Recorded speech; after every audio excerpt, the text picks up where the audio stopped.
அனைவருக்கும் வணக்கம். டிஆர்பி இப்போது ஒரு ப்ரெஸ் நியூஸ் கொடுத்துருக்காங்க. அதாவது பிஜிடிஆர்பி 2025 யாரெல்லாம் அப்ளை பண்ணிருந்தீங்களோ அவங்களுக்கு நிறைய தேர்வர்கள் கோரிக்கை வச்சுருக்காங்க. நாங்கள் அப்ளிகேஷன் பண்ணும்போது இந்த தப்பு பண்ணிட்டோம், இதை நாங்கள் அப்லோட் பண்ணாமல் விட்டுட்டோம், இது மிஸ்டேக் ஆகிடுச்சு அப்படின்னு சொல்லிட்டு அவங்க கோரிக்கை வச்சுருந்தாங்க. அதன் அடிப்படையில் டிஆர்பி 13/8/2025 16/8/2025 ஈவினிங் 5 PM வரைக்கும் இதுக்கான எடிட் ஆப்ஷனுக்கான இது கொடுத்துருக்காங்க. அதை பற்றி செய்தி தான் இந்த இதில் பார்க்க போகிறோம். இது டிஆர்பியோட அஃபீஷியல் வெப்சைட்டுங்க. இது நீங்கள் பார்க்கும்போதே தெரியும். இப்போ ரீசெண்டாக வாட்ஸ் நியூவில் பார்த்திங்கன்னா வந்திருக்குங்க. இந்த ப்ரெஸ் நியூஸில் சொல்லியிருக்காங்க. இதுக்கான நோட்டிஃபிகேஷன் ஜூலை 10 விட்டாங்க. இப்போ இன்றைக்கி 12/8 வரைக்குமே இப்போ 5 மணி வரைக்கும் டைம் கொடுத்துருந்தாங்க. அப்ளிகேஷன் டைம் க்ளோஸ் பண்ணிட்டாங்க. கிட்டத்தட்ட 2,71,000 பேர் இதை அப்ளை பண்ணியிருக்காங்க பிஜிடிஆர்பிக்கு. அதனால் வழக்கத்தை விட இது கொஞ்சம் ஸ்ட்ரென்த்து கம்மினாலுமே காம்படிஷன் ஹெவியாக இருக்குங்க. நியூ சிலபஸ் இருக்குது. அதனால் யாரெல்லாம் ரொம்ப கண்டினியூவாக படிச்சுட்டு இருக்காங்களோ அவங்களுக்கு ஒரு சவாலான விஷயந்தான். இது ஒரு நல்ல ஆரோக்கியமான போட்டி தாங்க.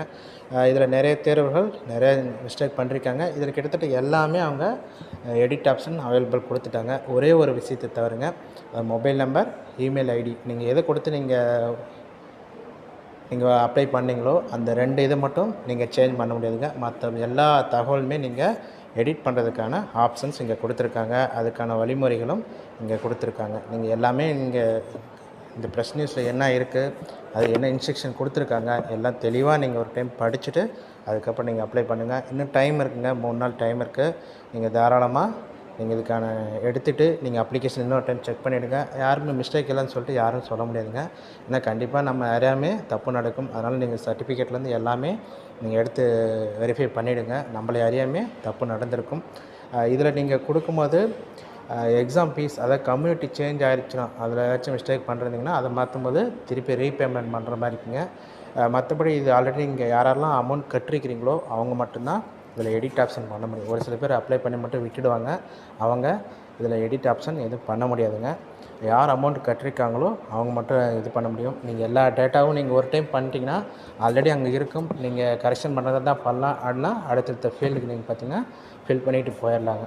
கடைசியாக போயிட்டு எல்லாம் நீங்கள் பண்ணாலும் சரிங்க, கடைசியாக ஃபைனல் சப்மிட் கொடுக்கும்போது அகைன் ஒரு டைம் செக் பண்ணிவிட்டு நீங்கள் ஃபைனல் சப்மிட் கொடுத்தா தான் அதை எடுத்துக்கங்க. இல்லைனா நீங்கள் உங்கள் பாட்டுக்கு நீங்கள் சப்மிட் கொடுத்துட்டிங்கன்னா உங்களுக்கு ஆல்ரெடி ப்ரீவியஸ் என்ன டேட்டா இருந்துச்சோ அது மட்டும் தான் நம்மளுக்கு இருக்கும். அதனால் நீங்கள் எடிட் ஆப்ஷன் பண்ணும்போது கொஞ்சம் பார்த்து கொடுத்துருங்க.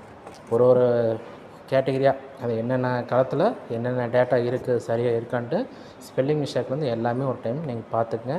இதை நீங்கள் சரியாக பண்ணிட்டீங்கன்னா உங்கள் சிவி அப்போ எந்த ஒரு இஷ்யூஸும் இருக்காது, உங்களுக்கு கொஷின் இருக்காது. நீங்கள் நார்மலாக போய்ட்டு அட்டன் பண்ணிட்டு வந்துடலாம். இல்லைனா அந்த இடத்துல போய்ட்டு பேனிக் ஆகிட்டு இருக்கணும், ப்ராப்ளம் ஆகும். அதனால் அந்த தேவையில்லாத இப்போயே அவாய்ட் பண்ணிடலாங்க. சரிங்க. இதில் அந்த மற்றபடி ஒன்றும் பெருசாக இல்லைங்க. இதில் எல்லாமே நம்மளுக்கு சாதாரணமாக தான். நீங்கள் அப்ளை பண்ணது இப்போயே நீ சொல்கிறேன். அப்ளிகேஷன் நீங்கள் மெயில் ஒரு பேக்கப் எடுத்துங்க, ஹார்ட் காப்பி நீங்கள் ப்ரிண்ட் அவுட் எடுத்துங்க. நிறைய பேர் அப்ளை பண்ணிடுறாங்க, அப்படியே விட்டுறாங்க. அப்படி ஹால் டிக்கெட் விடும்போது ரோல் நம்பர் தெரிய மாட்டேங்குது, அப்ளிகேஷன் நம்பர் தெரிய மாட்டேங்குது. நீங்கள் லாகின் ஐடி மறந்துடுங்க, பாஸ்வேர்டு மறந்துடுங்க. அதனால் அந்த நிலைமைக்கு போகாதீங்க. இப்போயே ஒரு காப்பி நீங்கள் ஹார்ட் காப்பி எடுத்து வச்சுங்க, சாஃப்ட் காப்பியும் மெயிலில் போட்டு வச்சுக்கோங்க. அதேமாதிரி அப்லோட் பண்ண டாக்குமெண்ட்ஸும் நீங்கள் ஒரு ட்ரைவில் போட்டு நீங்கள் சேவ் பண்ணி வச்சுக்கோங்க. வாட்ஸ்அப்பில் தயவு செஞ்சு போடாதீங்க. ஏன்னா அது பேக்கப் பண்ணிங்கன்னா தான் இருக்கும், கண்டினியூ ஆகிட்டே இருக்கும். இல்லைனா அது நீங்கள் ஓப்பன் பண்ணும்போது ஓப்பன் ஆகாது. அதனால் நீங்கள் இமெயிலில் கொஞ்சம் பாட்டுங்க, இல்லை பென்ட்ரைவில் நீங்கள் சேவ் பண்ணி வச்சுருங்க.